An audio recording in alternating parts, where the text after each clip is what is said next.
Parler de la dignité comme on le fait, mourir dans la dignité, vivre dans la dignité, ce qui est important, c'est de vivre. La question de la dignité, pour moi, est une question très très intellectuelle par rapport à ce qu'on vit aujourd'hui. C'est-à-dire, on ne défend pas la dignité des personnes, on défend des personnes dans leur existence. Et donc, c'est pas mourir dans la dignité qui est important, c'est vivre sa vie jusqu'au terme de son existence, reconnu pour ce que l'on est. Donc, on est tous à vouloir mourir dignement. Moi, ce qui est important, c'est d'accomplir sa vie jusqu'à son terme et avoir le sentiment que dans ce dont on témoigne de notre humanité, y compris dans notre finitude, on témoigne de quelque chose d'essentiel. Et un paradoxe dans notre société, c'est que finalement, il y a beaucoup de solidarité collective vis-à-vis des personnes en situation de vulnérabilité.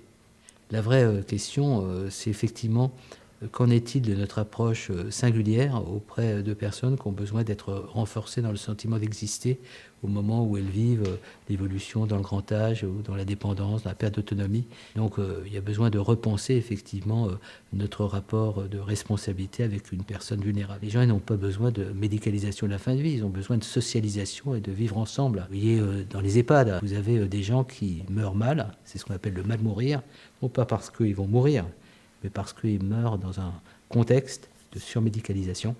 À un moment donné, il faut réapprendre, et c'est très difficile au moment où on est de plus en plus longtemps vivant, qu'à un moment donné, ça s'arrête. Ça demande vraiment une réflexion culturelle qui n'a rien à voir avec pour ou contre l'euthanasie. Moi, ce qui est important, c'est le précieux d'une existence, d'autant plus essentiel quand la personne est dans une situation de vulnérabilité, dans cette responsabilité, d'être un peu les relais et d'être surtout en capacité de reconnaître, même dans la fragilité d'une parole, reconnaître qu'il s'y joue le fond de notre humanité et que dans notre attention, dans notre non-désertion, dans notre non-abandon, on témoigne d'une présence qui fait société, qui fait humanité. Tout le reste, c'est de la littérature.